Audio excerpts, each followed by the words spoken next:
Coming up, a Sad Styles production. Get into it.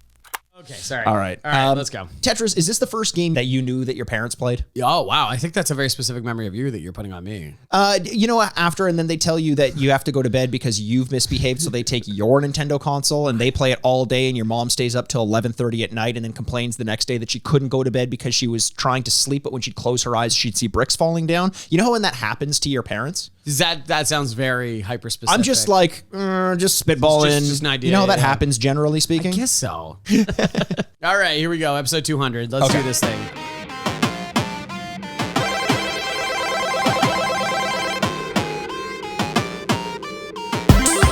And welcome to the Retrograde podcast where we remind you what you used to love and whether or not you still should. I'm Andrew Bascom, and with me, as always, is the bad boy of podcasting, Mr. Bebop himself. Orange Mikey Aaronworth. Orange Mikey Aaronworth. Well, named after the famous Orange Ricky. Oh, the Tetris block. Of course. Orange Ricky. Everyone's favorite. Everyone's favorite Tetris block.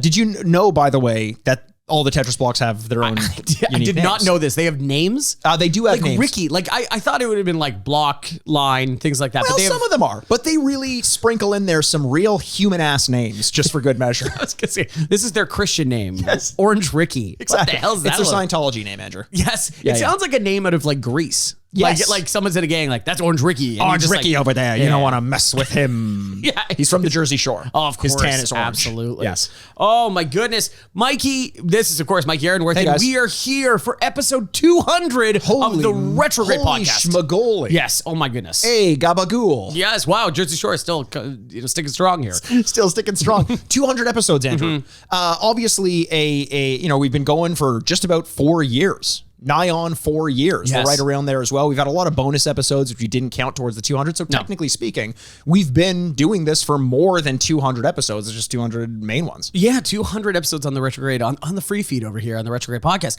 Incredible. Mikey, we kind of talked about this over at patreon.com/retrograde podcast. We did. We did kind of a retrograde perspective about talking about some of our favorite episodes, some underrated, overrated, some thoughts about, the podcast as a whole.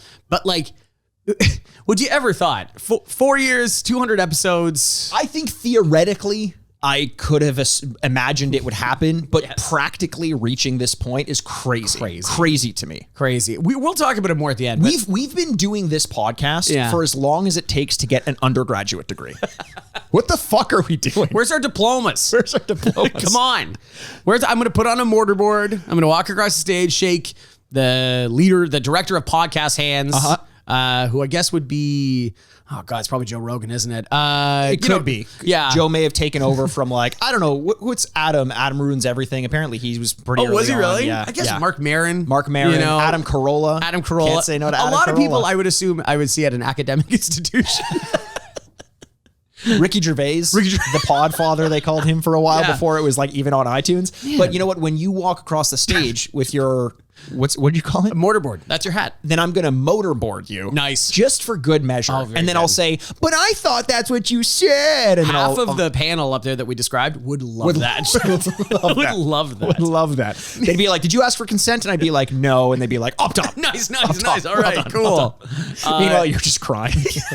This was my moment. I love podcasts so much. And then we described that and I'm like, wait, do podcasts suck? Well, I know one that doesn't. And this is the 200th episode of it. No, but seriously, what great time. And this is one thing we want to draw attention to as well. If you've never watched this over on YouTube, you should check out this week because we've done kind of a rebrand. Also on our social media, we've got new icons, new avatars, a new logo, and a brand new intro video, which is fucking so lovingly put together by an enormous friend of the show who offered to do this free of charge. Which is just out of the goodness of this young man's heart. His name is Sean Brinzia. Yeah. I'm pretty sure that's how you pronounce his name, but we don't know for sure. Yeah. We've never heard it said out loud. But we've heard him whisper it and we're like, can you say that? Can you speak up a little bit? Yeah. Stop being so sexy when you whisper your name. Stop it. And then it's really playful. He put all of his sexiness into this intro video. So we're urging you. We said this on a recent episode. We are urging you out there. It may have been a Mushroom Club, actually, our Patreon account. Go out there, at least to Instagram. He's going to get us some more links to send out, but go follow him at Create Sean, CRE8 Sean, SHAUN. We'll have a link to his profile as well. He's got some great art up there. just a super genuine guy, great to work with, made our new overlay and everything. So go to YouTube, check that out, and then check him out and give him a little thumbs up, send him a little note and say, thanks for taking care of ya boys. Yeah, it's been 200 episodes and we did these, I don't know, like episode 40 or something like that, the one that we currently had, previously had now. And you really do have to go to YouTube. It's so good. It's amazing. So good. It's amazing. Oh If you've ever wondered what Andrew and I would look like as classic video game mascots, like Bill Reiser and Lance Bean from Contra, Sonic and Mr. Egghead over there, Mario, I think we can guess who's which on that one. Yeah. Andrew stares. The zooms in. I'm already there. Like it's like one of those things where you get to save money on the movie shoot because you don't need me for hair and makeup. But here's the thing: I have the mustache.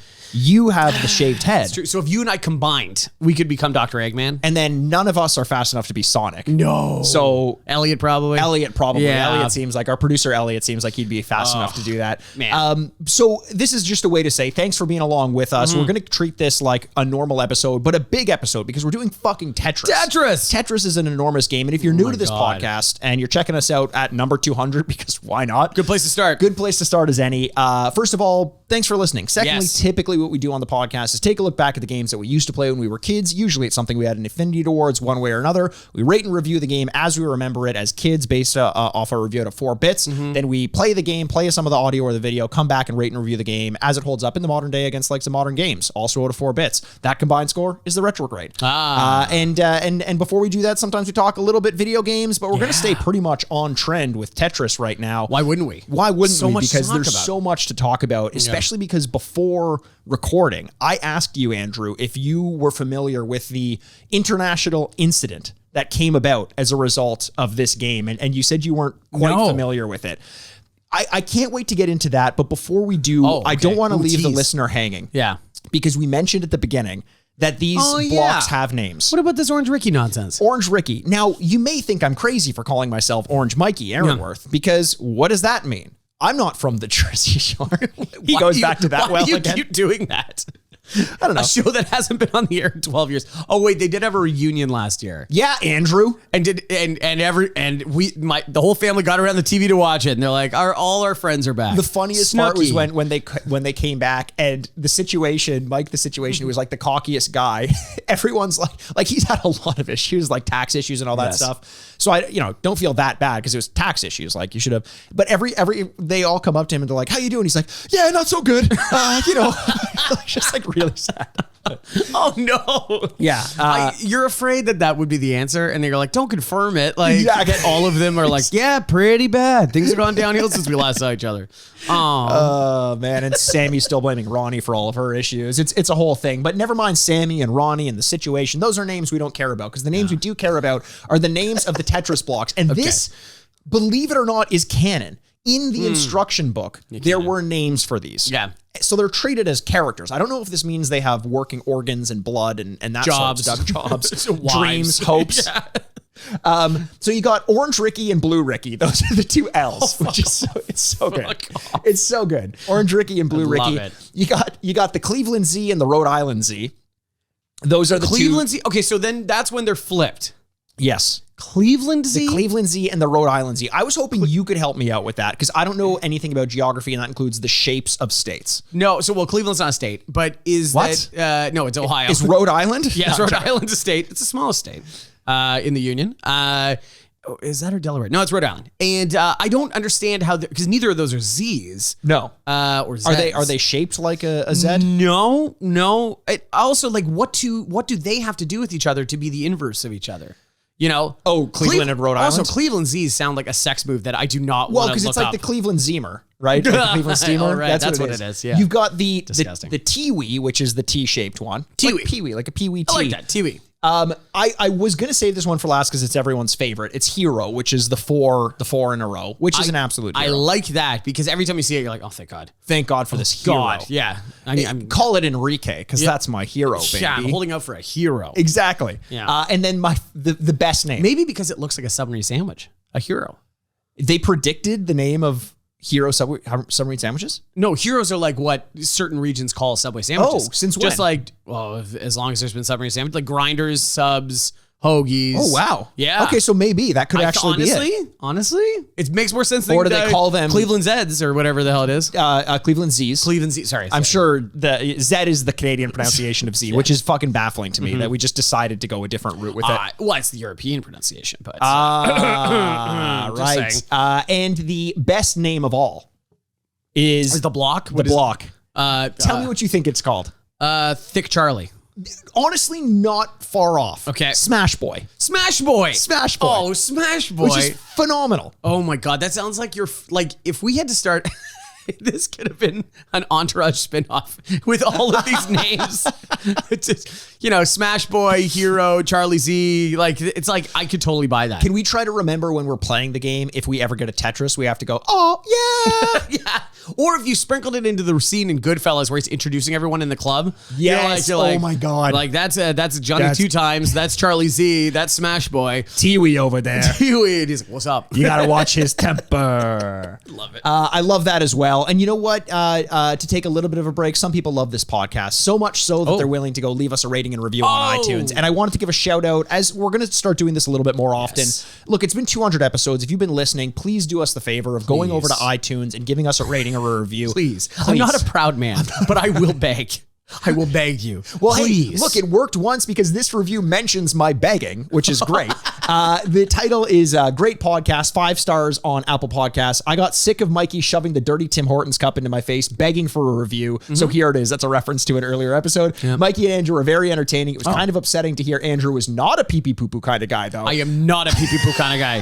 I'm so glad that is now canon. I do not like pee-pee poo-poo humor. So thank you to Justin K. Bell, 88 on Apple Podcasts. If you want us to read off your review, go leave us a little rating and review, guys. It takes 5 minutes and it really does mean the world to us. Oh, it goes a long way. And as we keep threatening you, we know how many people are downloading this podcast. That's the craziest and part. it is not in proportion to who is leaving reviews. So please. Guys, we've been breaking the top 100. We've been getting up there. And that's just based on listenership. Imagine how well we'd be doing if we had some more ratings and reviews. I love that it starts with begging and it goes right to anger.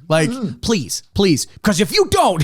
Begging leads to anger. Anger leads to hate. Hate leads to suffering. Suffering leads to the dark side. What are you which one is that? The Way of the Jedi? The Way of the Jedi. The Way of the Jedi. Okay. I want to talk about the way that this game made its way statesize. Mikey, 200 episodes in, you're a well-oiled machine.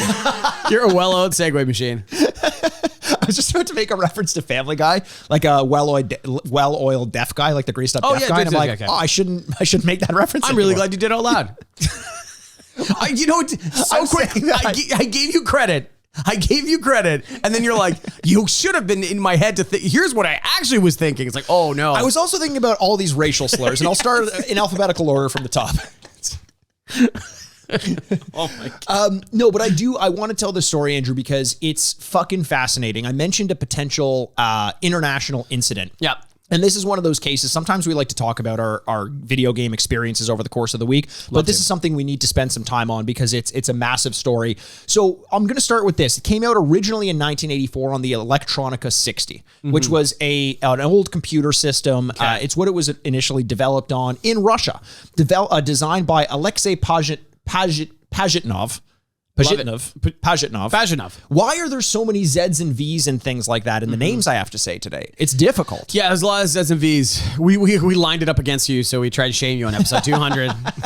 It works. It works for me. Oh, good. I'm glad to hear that. Do you know what the blocks are called? Not their specific Mikey, names? we just did this. Smash Boy, Tiwi. No. Oh, okay. Wait. The actual name of like a block, the family of blocks. What are they called? They're not blocks, I guess. Tiles. Tetrominos. Oh, okay. Cool name. Tetra. Oh, is this something they created for this? Yeah. And then Tetris is short of that? Yeah. Well, so Tetris is actually because tetra means 4 and all the blocks are made up of 4 individual blocks. Oh my God, they are. And tennis was Pajitnov's favorite game. Okay. So tetra plus tennis equals Tetris. That's actually true. Whoa. Which I found disappointing when I found out. I didn't. It's a lazy portmanteau. You know what, Mikey? Can I give you some advice though? Okay. When you're telling like an interesting story like you're doing right now, you got to stop ending with "and that's true," because it makes it sound made up. And that's true. No. Well, are you? Is it true that I need to stop saying that? Yeah, but don't say that to say it. That's like explaining. That's like giving a definition of word while using the word. Okay. Yeah. Okay. So here we go. So I'll do this. Okay. So the story I'm about to tell is true. Yeah, okay. Like, I guess and then that's I'll remind better. you once I'm done. No, don't do that. No, don't do that. That's not going to work? No. I think... Okay, I got you. Okay, thank you. You're a smart guy. You'll figure it out. Here's some made up bullshit about this game. None of this ever happened. Oh, that's the opposite of what I want. Well, Andrew, you're being really unclear right now, you fucking Smash Boy sympathizer. You're just in here wrecking I am the house. Smash Boy of this podcast. I think... What are you? Are you the Tiwi? I think I'm Hero because I'm tall and just skinny as fuck. Yeah, the Smash Boy and Hero. Dude, Smash Boy and Hero? is this our new podcast? This might be pretty good. Smash Boy and Hero. Oh, guys. Okay. Present the Start off Retrograde. again. And welcome to Retrograde. I'm Smash Boy, and with me as always is Hero. It's episode 200 of Smash Boy and Hero. Oh, man. Okay, so here's all the made up stuff about this game that never happened, but is also true. Yeah. So stop doing that. Okay. All right. Okay. Sorry. So Pajitnov was working for a company, basically doing research for an institute in Russia, right? Okay. The Soviet Union at the time, Yes, actually. yes, 84, So yeah. created this game Tetris kind of like on a whim. Was not supposed to be designing a game, but made it just based on his passions. And here is the underlying theme of Alexei Pajitnov is that he's just a fun-loving dude. He is like the dude from Big Lebowski. And everything that happens is just water off his back and it's good to go. So when you hear that the name was called Tetris because Tetra and tennis, you're like, fine, that is what this guy would do. He eventually wanted to spread the game around the world because it ended up getting so popular in the Soviet Union that hospitals had it on their computers and they had to like remove it because people were being unproductive at work and they weren't getting things done. Of all the places to be unproductive at Don't work. do it at the hospital. Don't do it at the hospital. I do like the idea that like he was on another project that he created Tetris. Like, what was that project? Like, he was researching brain tumors. So like, oh wow, it goes from like fun guy to like that's like serious malpractice. I think what you're doing. Yeah, I don't know. Let's pretend that he didn't do that. He was just designing a good, games. loving guy. Let's Just say designing games. Yes, 100%. So all he wanted to do was spread the game across the world, right? It wasn't with the intention of making money necessarily, not at first at least. Okay. This is the Soviet Union after all. And what he found out is that he couldn't sell it outside of the Soviet Union because in the Soviet Union, intellectual property didn't exist. Yeah, it's owned by the state. Probably It's owned by the state. So Yeah. he ended up signing the rights to the Soviet Academy of Sciences that got it a limited circulation in Europe. Okay, so some places in Europe started to have it. They actually gave him an individual compensation, which was very rare in the Soviet Union. Cool. And he was ecstatic about that. The game was being distributed. Now, the villain of our story. Oh no, Lenin. Depending on Mr. Gorbachev. Yeah. Put a hero into that wall so it disappears. His wall is all Smash Boys. We need a Charlie Z. Somebody once told me. The Smash Boys should have been the name of Smash Mouth, I think. I agree. So Robert Stein, who, depending on how you look at it, could be the villain, could be entrepreneurial, could be a little bit wily, software salesman, is visiting somewhere where Tetris exists, finds the game and determines this is, I want to sell this. I can sell the rights to this. Starts faxing the academy that owns the rights to this some communication. And they don't fully agree to it. But they basically say like, okay, we might be interested in selling you, in giving you the licenses. Okay. He uses those faxes as basically a way to say no one else is doing this. I'm going to start selling the rights to it. Okay. So he goes to sell the European rights to a company called Mirrorsoft and the American rights to a company called Spectrum Holobyte, and it goes gangbusters. Okay. So they have the rights to sell it. It's selling on computer. Did you ever play this game on a computer, by the way? I don't know if I ever did. We'll get to it in a bit, but most of my memories are all on Game Boy. Game Boy, I feel like, is most of our first experiences with it. It was also bundled with like Dr. Mario on some earlier consoles and things like that. I think Donkey Kong as well. There was one in Japan that was bundled with a Star Wars game. Oh my God. But so in my mind at first, I'm like, that's absurd. But it kind of makes sense because Star Wars isn't very popular, or wasn't very popular at least, in Japan at the time. Right. So they're like, let's sell some licensing or sell some licensed property in Japan. We're bundling it with Tetris, buy it for Tetris, but not Disney, whoever, LucasArts at the time is still making some money on the licensing. Wow, fees that's there. cool. Yeah, maybe as a way to like Trojan horse their way into getting some excitement around that. Right. So as I mentioned, the game starts going gangbusters, and all of a sudden, Robert Stein, our anti-hero of the story, says, oh shit, I got to secure these rights because all I have is this fax. Takes him back and forth, and he ends up taking, he basically has 20% to work with. 80% of the revenue goes to the Academy. 20% is between him and whomever is selling the product. Now, after this, Pajitnov learns that all of the deals that he had signed prior to this agreement did not include royalties, which is like millions of dollars. Oh my God. Millions of dollars. And they asked him later in his life, Pajitnov, how he felt. And you know what he said?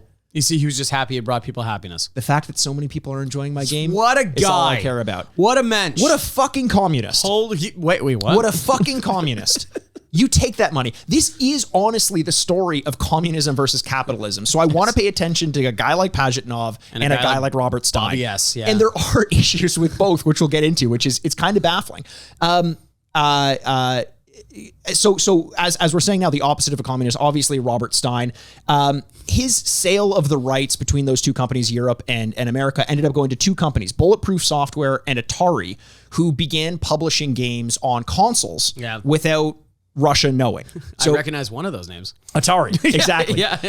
Bulletproof Software probably made all the money they would need to make because they owned the fucking rights to Tetris at one point. And actually, Hank Rogers, who is a member of Bulletproof, I think he's more the hero of the story. Also very capitalistic in his endeavors, but going about it kind of the right way. So he starts to catch on to the fact that Stein is being Wily Steinotti about all this. That's good. I like it. So he's thinking about ways to develop these relationships with the companies. Okay.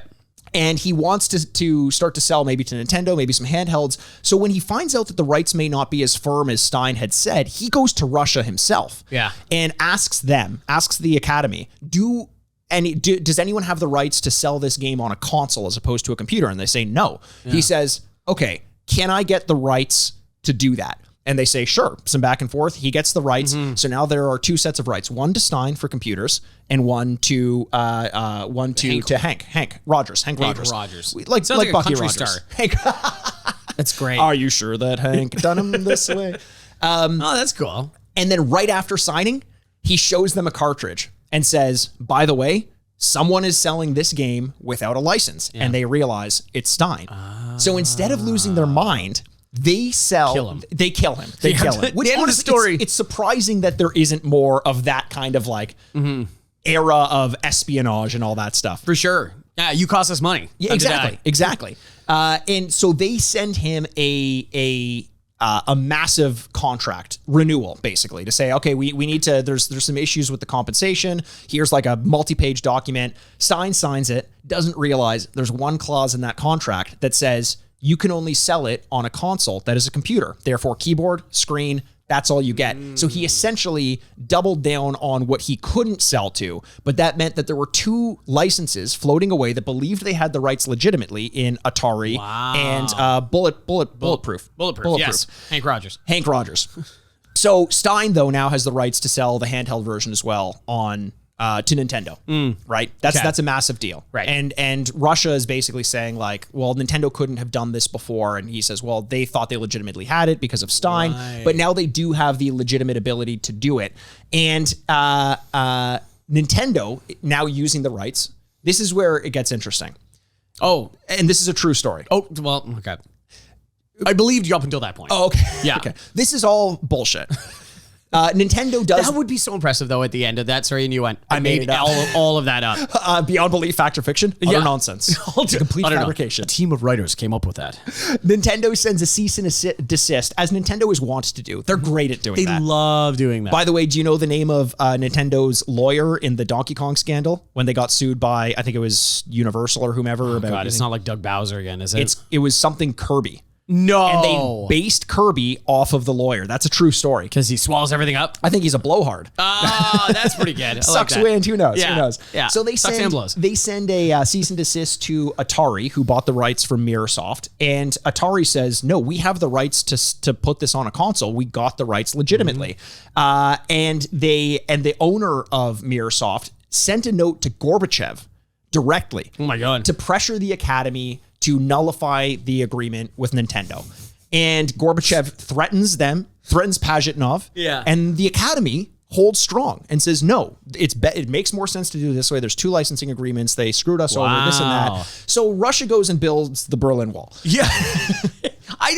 To be honest, it's so funny that like they come in there like, sir, we need to talk about Tetris again. He goes, oh my God. I'm moving nuclear subs into the like. Oh my god, what about Tetris again? Can you just fucking figure it out? And meanwhile, he's in the place moving subs and like trying to fit them in like different. So he's like maneuvering them. So do you have any Rhode Island Z's? Okay, so listen, you're not going to believe what happened last night, but I did a really good job of tucking all the subs in there. I came back this morning, 4 rows of subs were gone. What happened? And then when I tried to go to bed, I closed my eyes. I could only see subs. Just subs. I only see subs. Or, as they call it on the East Coast, heroes. Okay. So Atari actually had a very clever argument in this legal dispute. I love this. Which is to say that they could, because keep in mind, Atari was developing the game for the Nintendo Entertainment System. Okay. Because, and Nintendo sent Atari a cease and desist for publishing a game on Nintendo's platform. So it was a weird thing there. But they said, of course we can develop for the Nintendo Entertainment System, because what's the Nintendo Entertainment System called in Japan? Do you know this? I forget. The Famicom. Oh, yeah. Right. Which stands for the family computer. And their licensing agreement says... No computers. No, says they can only sell to computers, Excuse right? me, sorry. So they were saying, it's like, well, through a port, you can plug it into a computer, and that was one of the points of the Famicom. The judge threw that out. And meanwhile, Sega is watching this, about to release a version of Tetris on their console, and they say, fuck no, we're not getting involved in this madness. Only 10 copies of their Genesis version of Tetris were ever produced. You got to imagine that those are worth a lot of money. Oh my God, I can imagine, yeah. So after all this, Pajitnov, the lovable man, discovered fame in the US, visited a few times, and decided to make a move from Russia to the United States. Obviously, I mean, in terms of climate and politics, very different. So you can imagine where he moved to. Miami. Seattle. Well, tech startup area, you know, like, wait, what year is this? This would have been early 90s, probably. Yeah, so tech startup area. That makes a bit of sense. I do like, you're like, you move from dark and wet and cold Russia to dark and wet and cold. I feel comfortable. Yeah, exactly. So that's kind of the whole story. The fact that Gorbachev had to get involved and academies of science had to get involved, and there's probably more important things that they wanted to do, but I guess Russia didn't have or the Soviet Union at the time didn't have the infrastructure to basically be like, let's have 2 organizations. One is just dealing with software, and the other is dealing with all this research. I'm actually amazed at that story, that they were advanced enough to know the rights that these 2 things would be separate. You know what I mean? Like, so I don't think they were. I think this was the Americans coming in and saying, you don't realize you can make more money this way. Yeah, right? I guess so. I just think about like our parents at the time. Right. And they would like, everything was a Game Boy, right?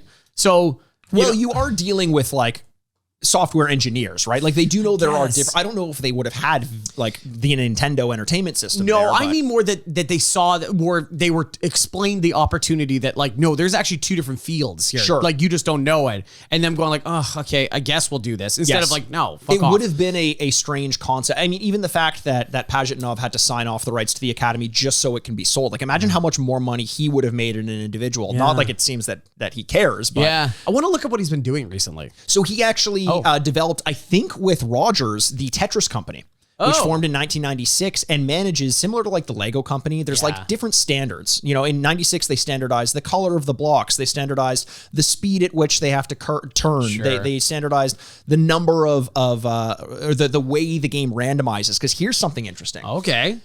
What do you think? Could you play Tetris, the original Tetris, if you were good enough? And didn't need to stop to eat or whatever. Theoretically, could the game run long enough that it would run an infinite amount of time? Yes. No. What? There is an end screen? Now, there isn't an end screen. Okay. The game is supposed to be able to go towards infinity. But in 1992... What? And beyond. And beyond. To infinity and beyond. I thought you said Ally McBeal, and I'm like, I don't get that. She wasn't in Buzz Lightyear. Have you seen a trailer for this Buzz Lightyear movie? I've been avoiding it. That is for the best. It is both confounding and disturbing, and I don't like it. And you're talking Chris Evans' absolute insistence that it's about the real guy. No one knows what the fuck that means. He keeps saying it, and I'm like, what does that mean? So wait. What? Okay, I'm sorry. There's enough going on with Tetris, but every time I see it come up, I'm like, no. Just my hand's like, no, I don't think so. I think I'm good for today. The internet for me. And I think a lot of otherwise lovable actors are getting involved voicing video game or like past characters. Like they're getting into the voicing things of like, hey, we're getting Chris Evans as Buzz Lightyear and Chris Pratt as Garfield and Mario and everyone else. Wait, Chris Pratt's playing Garfield too? Yes. No, enough. Yes. This has to be stopped. I agree, Andrew. You and I are on the same page. We need to lock him up in amber. Garfield, that regular orange Ricky over there, we don't need that. He's a real smash boy. It's not a Monday. He's a real smash boy, not on a Monday. No, Nurmle's more of a Rhode Island Z. That's a Rhode Island Z, yeah. On Monday, you know what happens is Garfield takes the day off. Solomon Grundy comes because that's the day he's born. You got to leave day for Solomon. Oh, very good. So in 1992, to get back to the infinite round, this fascinates me because I'm pretty dumb when it comes to mathematics and statistics. Yep. But John Brzezowski, like another name with Mikey. a Z. Like Brzezowski. Love it. If you say it with confidence, no one is going to doubt you on this one. Okay, so this name is true. Take two. This name is a true story. Don't do that. John Brzezowski, which is a lie. What the hell's going on here? I'm trying to do. Did you take like a potion or something? Andrew, What's going on? I'm trying to teach you. Witch's curse have to tell you when you're lying or not? Yes. Oh, really? You're the witch. What? I am? That's so much more disturbing for me. That's a true story. No, stop that. I'm not making you do this. What? How am I the more shocked between the two that you have a curse on you, but I find out I'm a witch in the process? But you cursed me. Didn't even know that. I'm kidding. That's a lie. Oh, thank God. But me saying that is true. What? Okay. Oh, okay. Yeah, so John Brzezowski Jesus. Determined it's statistically doomed to end. And that's because the original Tetris was based on a random number generator. Yeah. So it would, like, think about an infinite number of monkeys would eventually type Shakespeare. Yes. Because eventually, the all concept possibilities are available, Exactly. and one of them is the So outcome he figured out if you had enough in a row of the Cleveland Z's, Rhode Island Z's, and the and I think the Twinkies or whatever they were, the Tiwis, enough of the S and Z blocks. Okay. Yeah, so the Cleveland and Rhode Islands. Then the Rickies and the Cleveland and Rhode Islands. No, S and Z. The Rickies, S and Z. Yeah. No, Zeds are. Oh. S. I think it's just saying which way, right? S and Z's the same one? What's going on here? Well, no, an S flipped around is kind of like the same outline. Oh, I as see. Z, So you're just saying Cleveland and Rhode Islands. Cleveland and Rhode Islands. Then Look eventually, at us, the experts figuring this out. just figuring this out. Yeah. Eventually, if you have enough of those, there isn't a way to fill them enough. There's always going to be holes based on the way that the game works. You can't have a flush with just those. So statistically, at infinity, eventually you're going to get enough random number generators that it just so happens that that's all you get and it fills up the screen. Wow. Tetris, I don't know if it was based on this or not, but eventually they changed the algorithm to make it so that it was a bag generator. So you had a set number of all of them, that kind of like reshuffling the deck. Gotcha. And then it resets. Yes, exactly. So you can't get like cards in Vegas. There's a deck. Exactly. And then you have to get another one. Okay. Exactly. So they actually addressed that, but that's was fascinating to me as a thought concept. Could you do it to infinity? I just imagine. And beyond. Yeah. Chris Evans had a lot to say about that. I just imagine, Prisnowski. Yeah. Just they're like, actually it can't go to infinity. He's like, very interesting. Oh, that weird smile on his face, and he walks in the back room. He's already fitting a noose for his neck, and they're like, no, we'll fix it. And he's like, oh, okay, good. I thought my whole life was a lie. Never mind. He's like the kind of guy who would put his head through a noose with a smile because he'd had enough. It's fine. No, he'd be the one that gives you a wink. He goes, "It's been a good ride," and then kicks out a stool, and you're like, "No!" I don't think he kicks out a stool. I think you're waiting downstairs, and he just kind of falls through the roof, and then curves to the side, fits in between two pieces of furniture, and then they all disappear. Oh God! Just like the hero we need. The hero we need. The 4 blocks. Yes, exactly. So that's basically all there is about that crazy licensing. Gorbachev getting involved. One a little bit more sneak involved to this, as the Americans are wont to do. In 2005, EA bought a company called Jamdat. Why would they do that? Why would they do dat? Oh, Jamdat. I think said dad, and I'm like, I don't like that. Jamdat. Hey, I'm Jamdat. This is your peanut butter mom.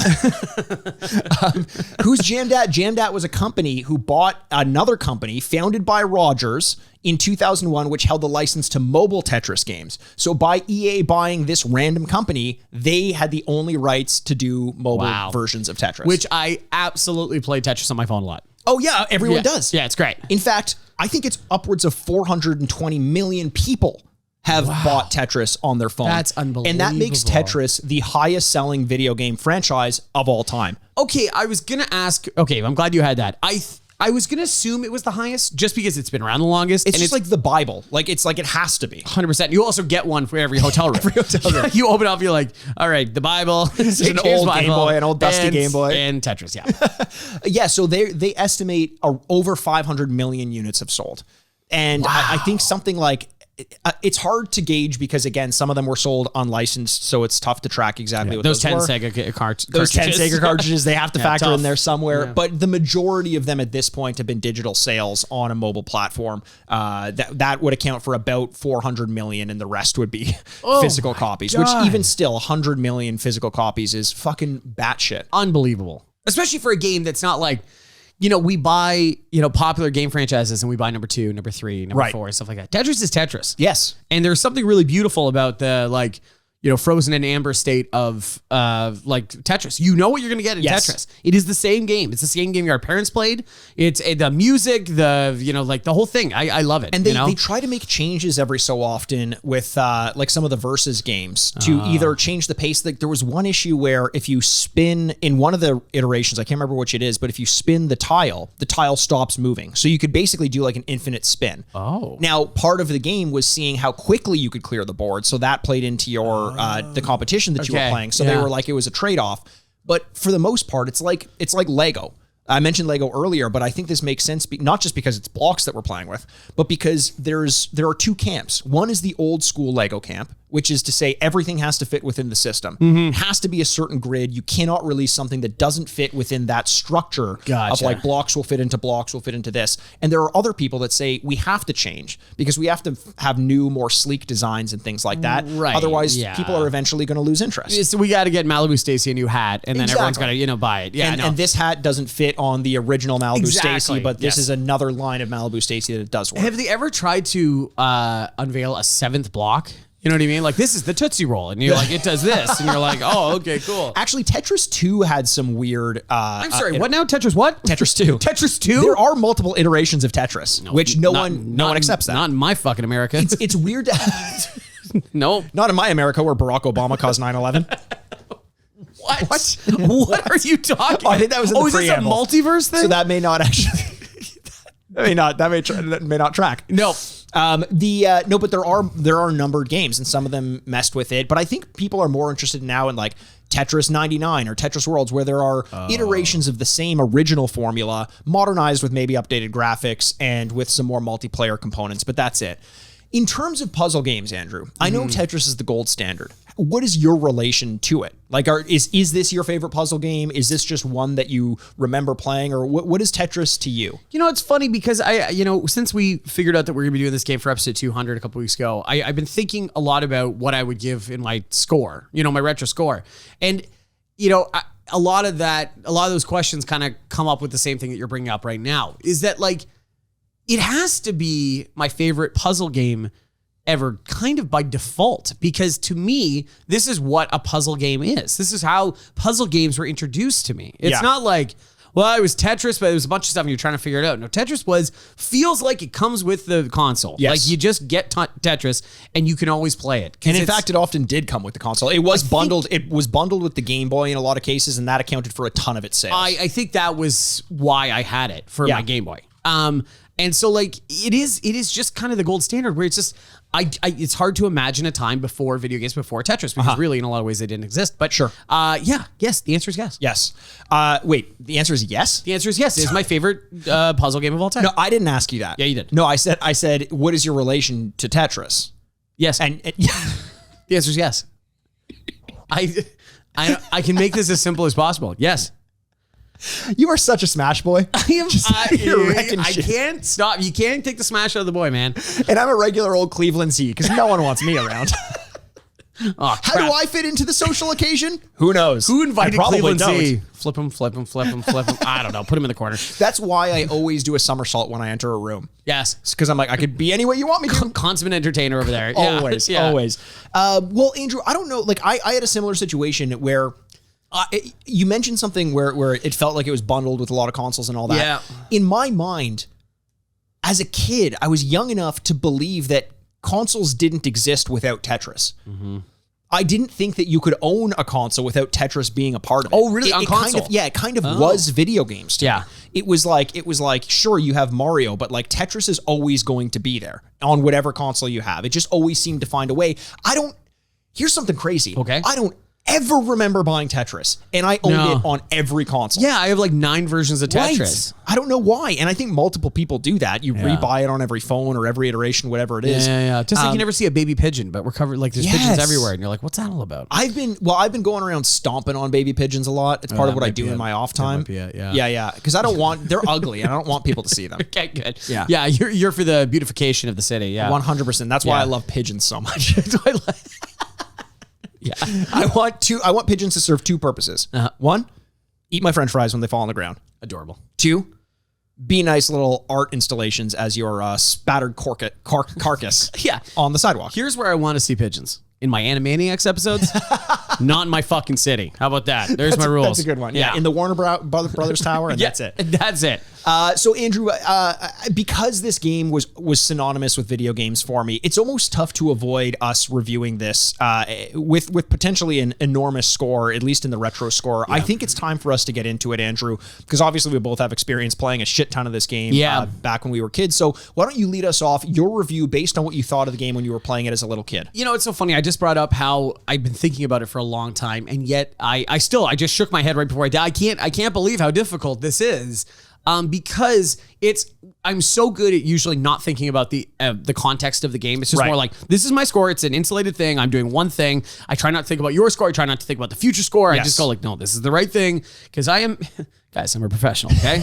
And so, but this makes it really hard because you try not to overthink it. Yeah. If I didn't overthink it, it would be a 4. It's a 4, right? Because we played the hell out of it. I've always played it my whole entire life, as a kid especially. And, you know, when we often bring up, like, you only get the games you get. You're a kid. You don't have an income. Right. So, like, if you get a game from somebody, oh, my God, that's great. And this coming with a Game Boy, the biggest selling, console at the time, everyone played Tetris. Sure. And so when you got tired or stuck on Kirby, you're like, well, can always go back to Tetris. Yes, and you're like, So, like, it has to be a 4 because it is nearly perfect, and something that we played like Wario's Woods last week had a curve where as a kid I'm like, maybe I don't like this. Yes, I liked it. I liked Tetris as a kid. I like Tetris as an adult, which we'll get to in a second. Yep. But it is just this streamlined way of playing that is just so loved throughout my whole life. So I'm gonna give it a 4 out of 4. Yeah, it's funny. The overthinking thing is when we determined we were going to be doing Tetris for episode 200, I was already overthinking it. Yep. And it's as though I'm trying to find a way to not give it a 4 out of 4, which is like, why? Yep. And the only reason I could think to not give it a 4 is because as a kid, I hated puzzle games.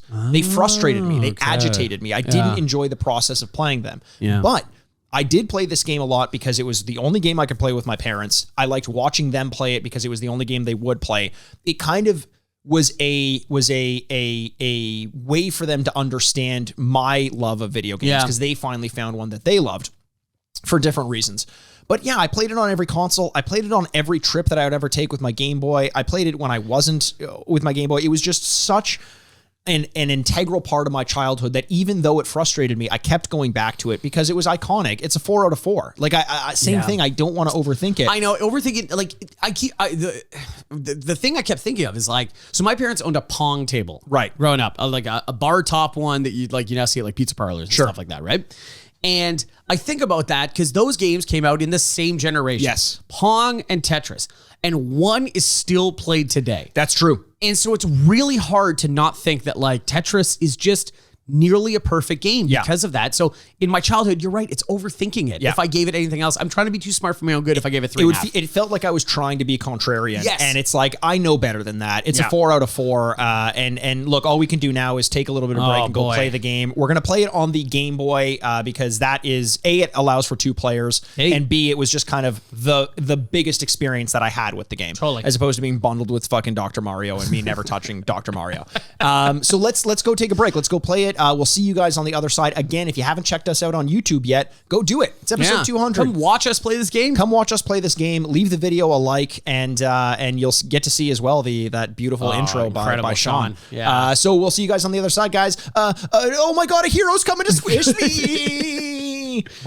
Oh, yeah. Okay, here we go. Bulletproof software, sub-licensed to Nintendo. Ooh. Okay, interesting. Now I know. And there you go, Alexei Paznitov. Yeah. So we didn't talk about St. Peter's Basilica and the music. The music, man. The music is so good. And apparently all throughout the existence of Tetris, whether it was the Game Boy version or not, they did like Sugar Plum Fairy, like some Tchaikovsky. Yeah, Tchaikovsky. Well, that makes sense. There's a very strong Russian theme to it. And I do love that you can choose which music you hear in it as well. That always makes me feel a little bit good. The cover we didn't touch on is hilarious. The subtitle is like Tetris from Russia with fun. Oh, I love that. That's so good. Yeah, St. Peter's Basilica, I think it's like the first time I knew what this was. Like what is this onion thing? This is gonna be maybe the most uncultured thing. Is this an original song? Is this from something? That's it's Bach, isn't it? Okay. I think it is. Okay.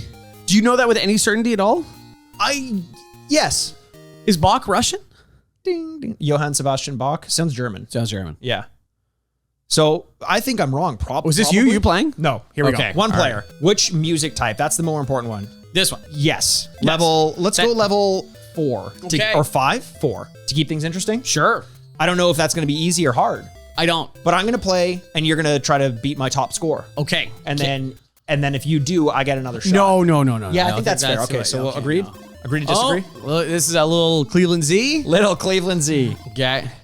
And then we got a Maybe an Orange Ricky. Orange We're not Ricky. sure. I don't know. I think I'm already making a mistake. I know there are strategies. I never really got into them fully. No, I never did either. But it was basically like the strategy would be if you have blocks falling, you want to put them like kind of in the middle and build around it. Like I know that's kind of a thing. Is that true? Okay, I don't know. Mikey, Is it true? I don't. You're asking the wrong guy. Who should I ask? Orange Ricky? Alexei? So you're really trying to go for the biggest one possible. Just Yeah. keeping the board clean isn't actually what you're supposed to do. No, I mean if you're good, you know what I Yeah, mean. well, like we're not. You're good. talking to the wrong guys. Yeah, we're. My sister is actually fucking amazing at this game. Oh yeah. Yeah. Oh, first Smash Boy. First Smash Boy, but I feel like it's gonna block me off if I think I gotta do it. Though. Okay. I think I gotta do it. So the first signs of trouble for Big Mikey, Okay. for Big Mikey boy. Yeah. Okay. So I got one hero is a big one. Yeah, and he's gonna put it over there. Okay. Oh, it's not gonna be quite No, because you have Tetris, one though. spot available. Well, this is getting a little tense here at Sandstyle's headquarters. That's how headquarters it is. Oh no, this is the worst one you could have gotten. Yeah, the Mikey Smash Boys is- are not doing me. Okay, hero. I got a hero. This is okay. big. The moment I've been waiting for. Gets 3, not 3 quite out of 4. 4. Oh man, So I just close. realized I'm kind of fucked at the bottom. I built too high over the very bottom. It's a true Icarus situation. I flew way too close to the sun. Oh no! Oh god! Mikey but there are true flaws in the strategy right now.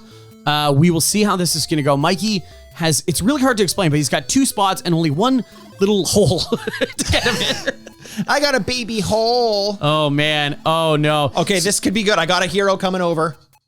Oh, here we go! Big. So there's Yes. 3, but I basically, unfortunately, made it so that the only way I can clear blocks is with a hero, and I feel like that's not a good strategy. Especially as things start to come in a little bit faster for me. Yeah, Mikey, I'm not sure how this strategy is going to pay off, but we'll find out. You're a big hero. I don't know if you this can. is really bad. Oh, I don't think you can this move is it over. Really bad. Oh no.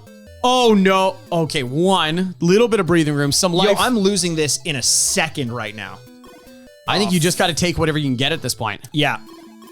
Because I unfortunately found myself in a situation where without heroes, I fail. Is how Mikey this is goes hero dependent, much like the world on fossil fuels. Hero dependent? Yeah, you're hero dependent. You need heroes right now. Yes. Otherwise, your game is over. Mikey's now getting back down to halfway. Okay. I figured it out. Breathing a little bit easier. A little bit of Twitch mechanics here. Otherwise, I'm kind of screwed. You know what? I feel a little bit better than I did just a little while ago, but I still don't feel great. No, that's just Mikey's natural state, though. Okay. Would I be able to bring something back here? We're about to find out. Mikey is doing great right now. He is coming back from the brink of disaster and despair. Did you mention despair? Not yet, but I'm sure it'll naturally come up. Oh shit! I had a bad situation there with the old Smash Boy. Smash Boy always just comes in to ruin my good times. Yeah, 100%. It almost feels like there's a strategy in leaving space for Smash Boys, like making sure you always have a spot where you can, you can put one. Yeah, and not just these single divots that you're looking to fill. Exactly. Oh, there we go, Hero coming through big. Big Hero. Big Hero 6. Big Hero 6. You've all seen it. You all love it. This is, okay, so I got Big Hero coming here. Big Hero, but I'm going to need it. Oh, I got 2 heroes in a row. Oh my God. Oh, yeah. Clutch. Oh, Tetris. yeah. I got the Tetris, baby. You know what? Coming back from the brink, it feels good. I could have given up hope, good, Mikey? and How I you didn't feeling? give up hope. And that time I actually looked at what was coming up next. Smart. And I made a good call to put the Smash Boy where it needed to be. Where it truly needed to be. Not where it wanted to be. That was literally, I think I just put one down at the worst place I possibly could. Okay, there we go. Hero's not going to save you this time. Oh, okay. Oh. This is it. Oh, Yeah. So- 18988 is my score. And it says, please try again with a heart. Well, that's cute. It's adorable, Andrew. That's what it is. Jesus Christ, settle down. Oh, here you go. Okay. Oh, thanks. Andrew's going. Level 4, line 0. Andrew's starting. He's got an old Cleveland Z. Okay. Honestly, I feel for the people that must commentate professionally for these games. There must be, but you know what? It would be like if you or I tried to commentate on chess. We wouldn't be able to do it. But you know what's funny? Because you know what's funny is I would. Is that what you're about to say? No, I said, you know the fake bullshit names for these things? Yes. We would have made those names up. Right. Just because you're like, well, eventually there's nothing else I can do. gotta name them somehow. So Andrew, you just put something on the right. I would have saved that spot for a good old Smash Boy. Well, you know what? You can't. You got to live for now, right? Yes. You know, you don't live for tomorrow. No. Tomorrow never dies though, so you could. You got to It'll go always be there when you're waiting. living like a beautiful corpse. So you're really making a call to go for the Tetris, eh? Like I want to try. It's a good strategy. It's a little bit reliant on getting the heroes, but you got a hero coming, and that means your next hero is going to be a Tetris if you play your cards right. The problem is I probably Oh, good. Yeah, so Andrew just fit one of the old. I'm gonna screw myself. Uh-oh. Here. Oh, no, Andrew. Okay, I'm gonna do it again. Oh! Score of 92. Yeah, I didn't like it. Okay, so Andrew, give it another shot, because if you did have a hero there, that would have brought you through. Yeah, I did. Significantly. I didn't like that. That wasn't fun. It wasn't fun for me to watch either, if I'm being completely honest. Yeah, I don't blame you. Actually, it was kind of fun for me to watch. Really? Yeah. Well, because I saw you lose. Oh, okay. I don't think episodes. I lost though. You had a score of 94. I didn't lose. I came in second. That was good. I finished the game. I got more than Second 0. is the first loser, Andrew. I got more than 0.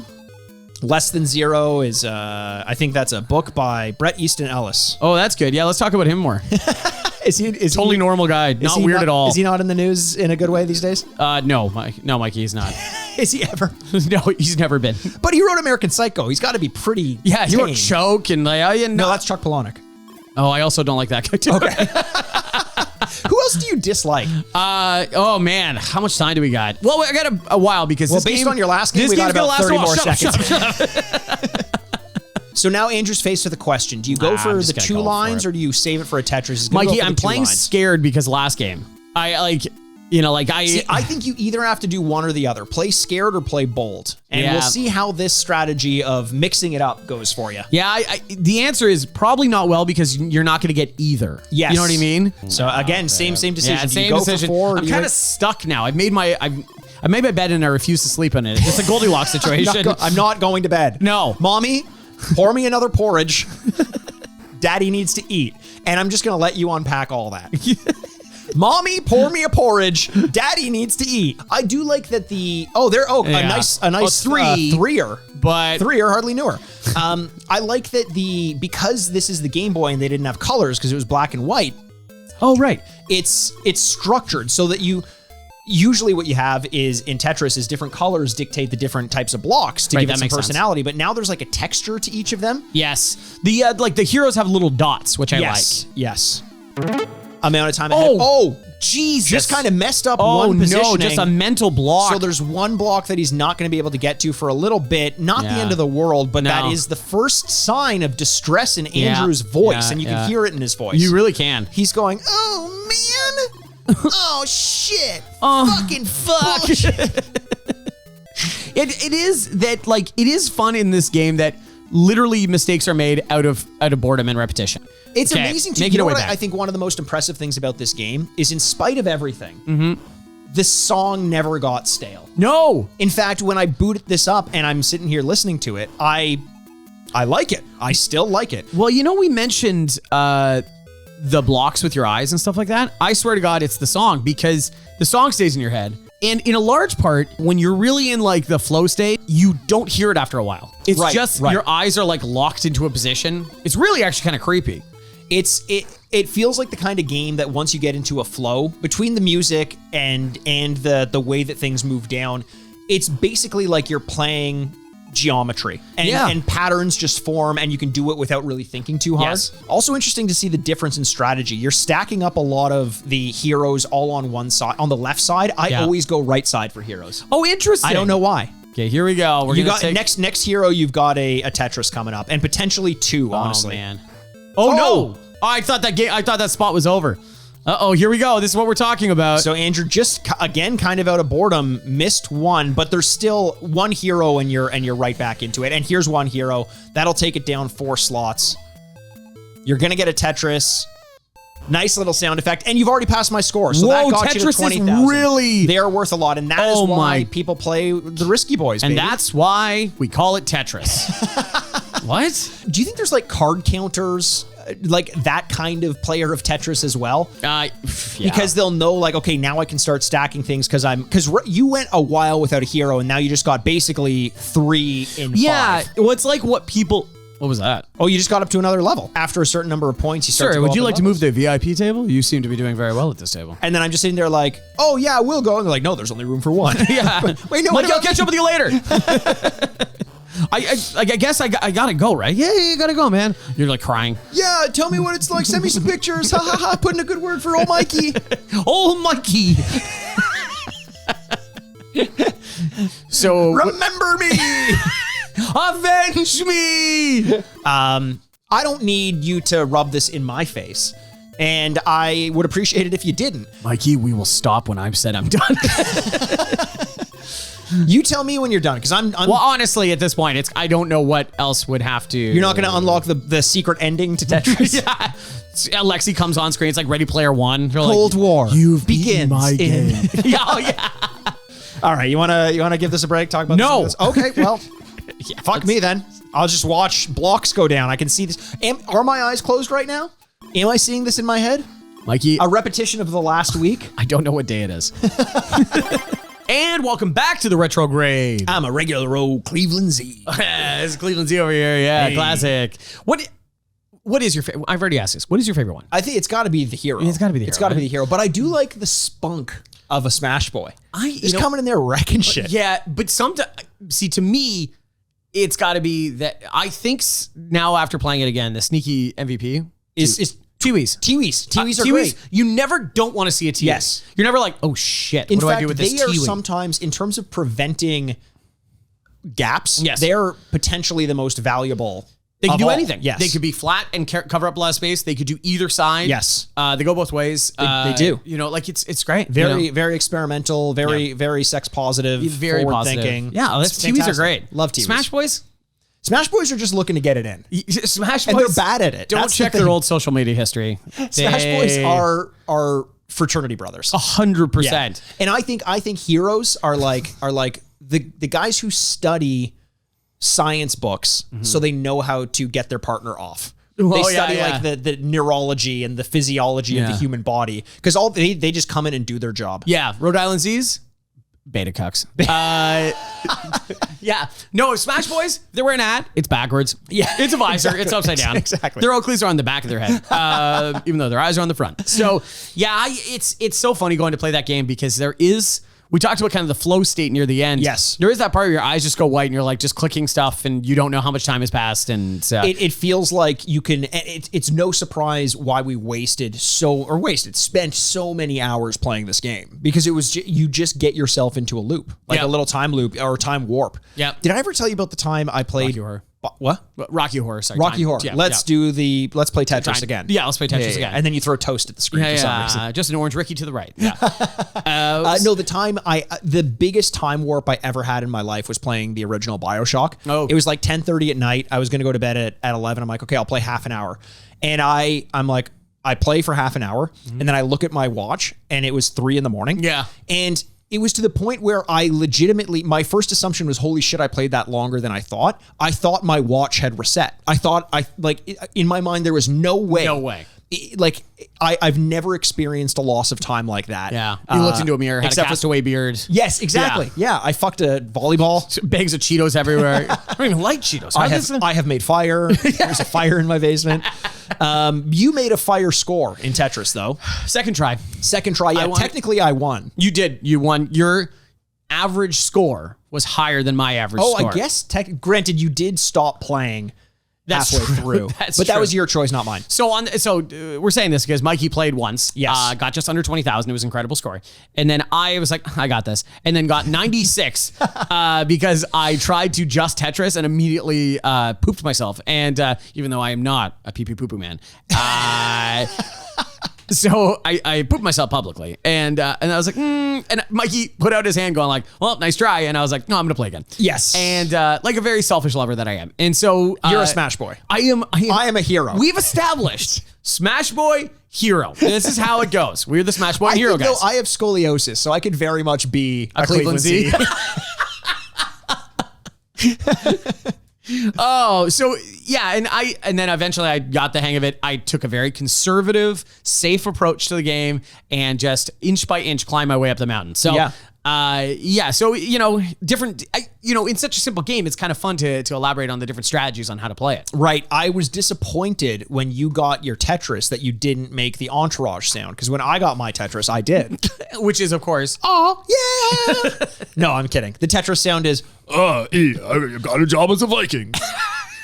What? Hey, Viking Quest. Oh, I see. Not really. But what is this? I'm the guy based on Tim Dillon. Tim Dillon. What is going on? Did I wake up in another episode? No, I mean, I'm the guy who's based on Donnie Wahlberg. Oh, Donnie who's Johnny Drama. Johnny Drama, but his name is, because he's Matthew Dillon's. Kevin Dillon? Kevin Dillon. I don't know. You get it. Now, kind of. Victory! Entourage is one of those shows that, man, do I love the second half of these episodes. We could just talk about whatever we want. Entourage is one of those shows that is hard to explain to somebody. They're like, no, that was maybe the most important show on television at one time. And they're like, no. And you're like, yeah, kind of. You know what's funny is we both shit on Entourage quite a bit. Because it's a punchline now. Happily. It's like Dexter. It just didn't land the ship very well, and now it's a joke. Same with Game of Thrones in a lot of ways as well. Well, yeah. The difference is, I remember you saying, and you probably will deny this, but you saying while Entourage was on, that you wanted to have a man cave. Yeah. And what? Every doesn't even sound like me. Andrew, I'm telling you. Okay. Every time someone opened the door, you had rigged it so that you hear, yeah. Actually, that does sound like me. And it wasn't ironic, too. I don't know about that. No, it wasn't that ironic. Sounds hilarious. Because then you said, and I looked over and you were masturbating. Yes. And you said, wait a second. Isn't this fucking cool? Wait. Is this a true story? This is a true story. I remember there was a person I was dating at the time that said it in everyone's man cave. Wait, you were masturbating in front of me while dating someone else? Yeah, it was. I was a real Tiwi. I was all over the place. Was saying like in everyone's man cave. They were describing like the generic man cave. I'm like, and what's on the TV? She goes, I don't know, Mythbusters. And I'm like, you know what? Probably. That's true. At the time, yeah. But Mythbusters was great. Yeah, Mythbusters was great. I don't know. The Game of Thrones thing is so funny because it has become a punchline. And now they're doing a new show that they're spending, I don't know, hundreds of millions of dollars on. Right. And I wonder, like, it's hard to fully describe how big that show was at the time. And now looking back on it, it's easy to forget it. It was kind of my favorite show. It was. And I look back at it as though it's a joke now. Yeah. Like it wasn't, I think that I hated it. Yeah. I think like if I were to tell someone about shows that they're like, I love things like Lord of the Rings and I love high fantasy and all this stuff, I'd be like, don't watch Game of Thrones. But like, why? You still get a solid 5 seasons out of it. Yeah, 100%. You know, in the Game of Thrones thing too, because, you know, during the Super Bowl, they started airing the Lord of the Rings show and the Game of Thrones trailer. And so you now see these kind of things coming. And it's funny that there's an argument to be made that the first season of Game of Thrones would just not be made now. Because it was just a bunch of nobodies, and it was a story that was popular, but not a lot of people had like huge. Sean Bean wasn't a nobody, and he was kind of like there for a specific reason. Exactly, and so I'm just like, it's funny that doesn't happen now because everyone's got to be somebody, and we got to know that the story is going to, and it's got to be a property. So I don't know. I find that very interesting because it's funny how quickly we forget, but something we have not forgotten. Well, I find it's funny how it's funny. I wanted the segue. Well, it's funny how quickly things can turn on you. In Tetris. Very good. That's very good. When you get a couple Smash Boys in the wrong place. And you, during your game, you got in serious trouble relatively early. Yes. And then worked your way back down again, which is very thought impressive. that I was going to have a very short run of things. Yes. Don't worry, I took care of that for both of us. Yeah. for the first one. Yeah. But that was kind of it. I was definitely playing more of a set myself up for Tetrises. Yeah. So I played a lot shorter of a time, but I think I got a higher score quicker. But it also ended up being my demise. Yes, it did. It was also a couple like early issues where I just was getting used to the controls and the pacing and everything where I misplaced something. For sure. Like it was my wallet or my keys. Am I right? Am I right? Do you ever, and why is this? Why is it always in the last place that you look? Right. Yeah, no, that's true. It's right. It's true. It's right. I mean, and then all of a sudden it's like, is this in my pocket? And it's in the pocket of the jacket that you stole from that homeless guy the other night. Boy, that's unrelatable now. I don't understand where he's going. You know how it's like that? And you're like, and then and every time you drive by the homeless guy and he's so cold. Yeah. And you're like, I had my keys in your pocket. Yes. The only reason he's homeless is because he can't get into his own home because you have his keys. I have his keys. I'm living in his home now. Yeah. You this Dick banker turned homeless. Dick Whitman'd him. You Don Drapered him. Yeah, and it's funny. You know what's funny about I was going to say a different Dickie. What's that? From The Talented Mr. Ripley. Oh, very similar. Great movie that no one talks about. 100%. It's funny when Mikey did a stand-up bit there was a brick wall behind him. You got to go to YouTube. You got to go to YouTube to find out. Yeah, but you live by the hero, you die by the hero. And yes. You know what? You got up there because you're like, I need this hero, and when they don't come through, it's tough. It is. I looked up and my Captain Marvel was nowhere to be seen. She was off saving another galaxy or something like that. But Andrew, all in all, I had a great time. It's tough to talk about the gameplay because everyone knows it. We know it. We took to it.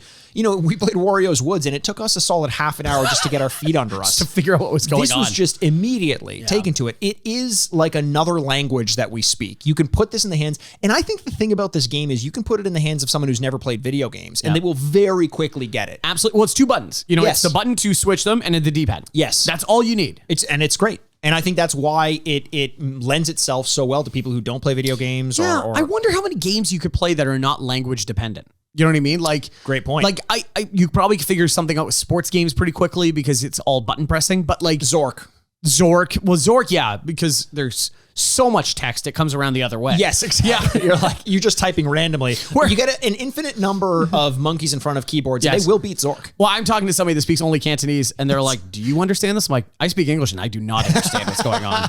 Oh wait, okay, we're on the same page. This person who only understands Cantonese says to you, "Do you understand this?" Well, I speak Cantonese. Do you not know that? Oh no, I don't. Yeah, I'm refusing to say it right now because I'm too good at it. It'll blow everyone's minds. Oh yeah, of course. Also, I don't want to get offend anybody. Well, hey, Paul Thomas Anderson has a character in his new movie Licorice Pizza where they take some swings. What? So, okay, let's just talk about that for a second. If you watch Licorice Pizza, there's a very small side character, so it's not really spoiling anything, where John Michael Higgins plays a character who is opening a Japanese restaurant with his Japanese wife.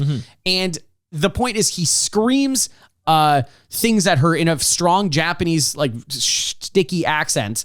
And then it's revealed at the end, he goes, "Oh, I don't speak Japanese." Yes. And I think that whole thing is a setup for that joke, but it's so uncomfortable the whole way that you don't laugh at the punchline. He says like it's as though like he's translating for his wife. Yes. And someone's like, well, we need your money by Tuesday. And he says to her, guys, I'm doing an impression of the actor. You could just describe it. He goes, well, he does, but it's not he's not saying it in Japanese. He goes, Oh, they need the money by Yeah, he's doing an accent. Literally as though that she would understand. She would understand that. Yes. And it's just crazy. It's as though Paul Thomas Anderson was like, I bet you I can do something like this. Maybe he's saying like, guys, no one actually gets canceled. Look at this. Yeah, watch this. Yeah. Also a funny actor that people like, Yes. you know what I mean? And you're kind of, you're in a very good movie. You're left at the end going, why was that? Why did they include that? Sense. Why No sense. It's so odd. It's the I drink your milkshake of this movie. Another Paul Thomas Anderson line. Andrew, let's give a rating to this game in which so many lines disappeared. This one is Tetris, obviously a 4 and a 4, which was an 8 in the retro score, Andrew, but we're not worried about what we thought about it as kids. Now we're playing it as though we're big baby boys. Yeah, it's so I'll start first, and here's my modern day score. Out of 4 bits. Out of 4 bits.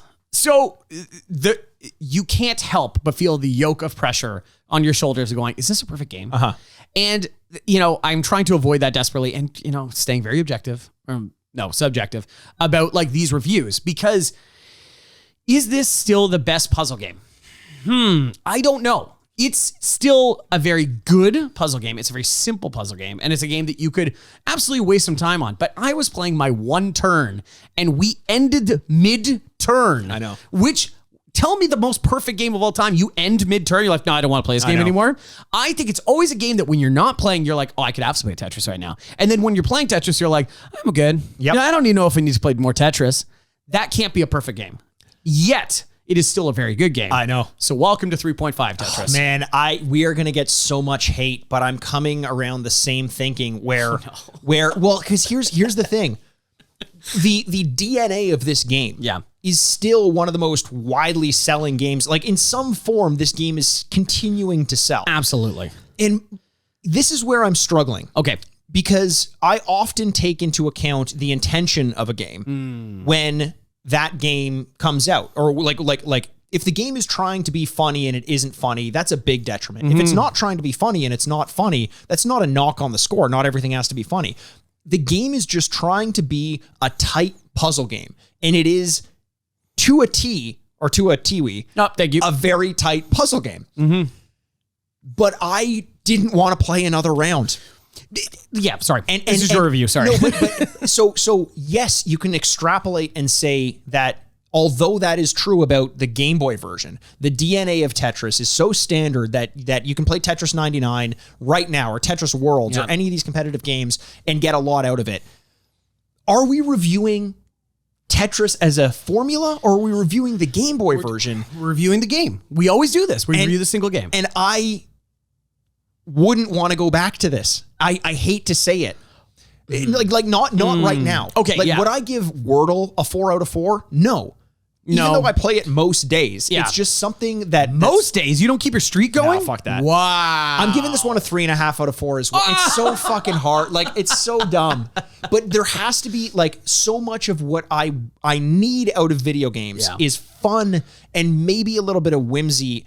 And I know, again, that's not to say like What Remains of Edith Finch doesn't have to be fun, but there has to be a sense of wonder. There has to be there has to be a reason why I'm doing this as opposed to a draw. Yes, it has to draw you in. It has to make you want to stay. Right. And I think what the biggest issue with this game is you play and you're like, oh yeah, this works. This is good. Yeah. And then you go, what else? Like, this is the difference between a modern day score and your retro score. Your modern day score is games do a lot now. Yes. And they invest you in the world. Just because it has perfect physics and perfect like gameplay. Yeah. Literally does have perfect like gameplay. Mechanics. Yeah, exactly. Mechanics. Incredibly predictable. You know exactly what you're getting. Is that enough? And no, we ask for much more from our video games today. Right. So no shot at Tetris. It's just games have evolved since 1984, and I don't think that's an unfair statement. Here's a thought. What is it? Like a thought bubble, a thinking game, or like a thought experiment. Thought experiment. Yes. There's a game that comes out, and it's called Hole Jumper. Oh, Hole Jumper. I like this. Okay. And all you do is run and jump over holes in a succession. Yeah. The game controls perfectly. Perfect. Every time you jump, you know exactly what you get. You know the distance of the hole. You can go for as long as you want. Wow. They achieved what they set out to do. Yeah. Is it still a perfect game? No, not necessarily. Yeah. And therefore, just basing it on the fact that it's tight and the mechanics are great and this and that, in my mind, isn't enough to give it a 4. It sounds like we're justifying it, and we're not. It's just more, this is exactly what our thinking is. This is the way that we've set up our system of scoring, and that's what it is. This is, by the way, I know I'm going to wait for Elliot to give out, the awards here in a second, but like, this is every time that someone has made our Hall of Fame, which is what this game is going to do. Sorry, not to reveal anything here, but like, is going to, we've always been like, yes, oh my God, that's so exciting. This is the only time we've ever been like, oh, I'm sorry, it wasn't high enough. 100%. That's crazy. It really is. It really is. And it feels as though we owe the gaming world an apology, but I urge you to look inward. Yes. And question whether or not this Game Boy version is a perfect game today. Because we deal with this all the time when we're working on different franchises. Mario Golf on the N64. We've had other Mario Golf experiences, but we can't necessarily attribute it to the N64 version. Yes. Same with Mario Kart. Like, all these games have iterations and better versions that you can play today. Tetris is one of them. Absolutely. And so like, I open this up to anybody, anyone that's upset about this, anyone that can hear our voices right now that doesn't like it.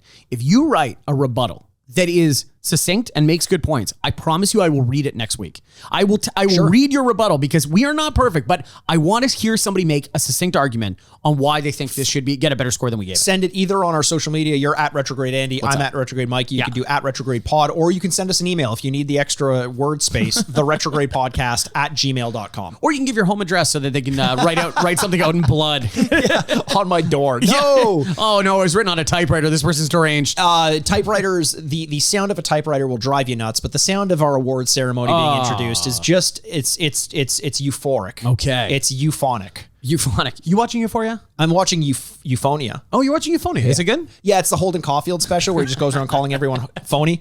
Elliot. Oh no, Elliot's not here yet. We gotta have the band. Let's let the band. Let's run the band. You've been waiting for it all year. The most glamorous award ceremony of the week. Ladies and gentlemen, the Grady. Oh, wow. Okay. Now you can come back, Elliot. Come back. Sorry, that was head start. Sorry, Elliot. False start. His hands are full. Yeah.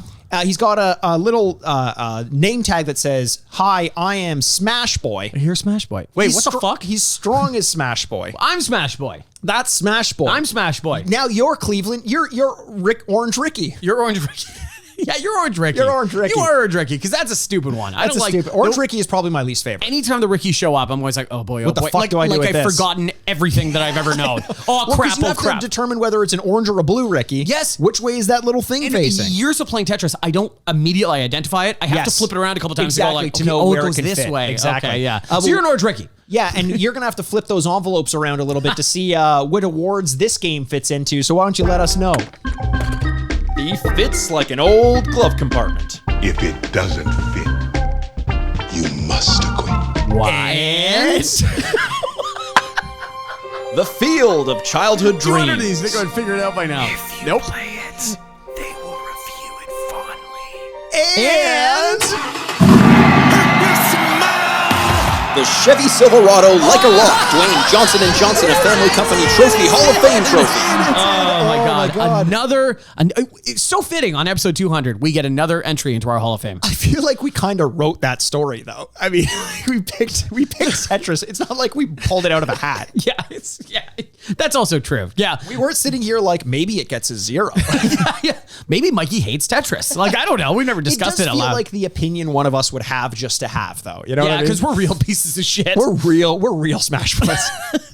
or real Orange Rickies. Yeah. So obviously that gets the fits like an old glove compartment where the current score is above a 7, the field of childhood dreams where the retro score is a 7 or a higher, and obviously, Andrew, it is the Chevy Silverado Like a Rock Dwayne Johnson & Johnson, a family company trophy, Hall of Fame trophy. Did it with some help. We did it with some help. Smash Boy. So that's where the overall score is a 14 or higher. Not very many make it into that. The last one we had was obviously Banjo-Kazooie, and just prior to that we had Simpsons Hit and Run. Yep. And before that, before that, there were a few. I mean, okay. I'm just checking. Well, here's one of the things. You know what didn't get in the Dwayne Johnson Hall of Fame Company Trophy Hall of Fame trophy was System Shock 2, which we did. Stop mentioning that. Stop mentioning that we screwed that up. We didn't screw it up. The game screwed up. Yeah, it's not we didn't make the game, man. We didn't make the game. Some fantastic awards. Yeah. Andrew, what a fucking treat to have our 200th episode on a game that has sold more than double that number in millions. Yes. of copies. Yeah, I can't wait to, we're just like how we play Tetris Indeed. Like we're doing one step there, closer to our 500 millionth episode. But it's been 200 episodes. And honestly, when Mikey and I started recording off of one microphone in between us at his kitchen island, I never thought that we would have, let alone 200 episodes, let alone 4 podcasts on a podcast network. Yeah. And the only reason we've been able to do that is because of you, D-Pads, because of every single one of you that has listened, that has reviewed, that has followed, that has done whatever it is. Honestly, we could have never done anything like this without you. It's been one of the greatest pleasures of my life to do this podcast. Yeah. And so 200 episodes, and I can't wait for 200 more. Man, I agree with you 100%. It felt like the kind of thing you and I for our whole lives had. We've been friends our whole lives. Yeah. Listeners know that. We've talked about it a lot, and we've always had creative interests. I remember being kids and writing like fake books, like spin-offs of Pokemon, like literally trying to write novels. Yeah. We've tried to write scripts. We've tried to talk about potential live shows we could do. Yeah. This was the first one where we were like, fuck it. There's nothing preventing us from making this happen. No one has to publish it for us. Yep. No one has to give us time on stage. Let's do it. And we did it. Yep. And I think when we started off, who knows what we thought we would have gotten. But I remember saying, if we have 200 people listening, then that would be fantastic. And you guys have helped us smash that out of the water. Fucking hell. Thank you guys for staying along with us along the ride, helping us kind of figure it out, find our voices. And now we're here. And I think we've got a great product and a great community around us. Absolutely. And, in so many ways, this is just the beginning. And so we're so excited to see what the next 200,000 are going to bring as we keep growing and you keep growing with us, hopefully. So we love every single one of you. And we can't wait to talk to you soon. My name's Andrew Bascom, and with me, as always, for the 200th time, is the bad boy of podcasting, Mr. Bebop himself, Mikey Aaronworth. This is the Retrograde Podcast. Game over. Start another 100. Let's go. Let's cap it off. Want more Retrograde in your life? You can visit our website for show notes at theretrogradepod.com. Follow us on Twitter at Retrograde Mikey, at Retrograde Andy, and the podcast at Retrograde Pod. Or Instagram at The Retrograde Podcast. For bonus episodes, check us out at patreon.com/The Retrograde Podcast. Send your questions and business inquiries to theretrogradepodcast@gmail.com. See you next week, D-Pads. Furnished by Sad Styles Productions. Mommy, pour me a porridge. Daddy needs to eat.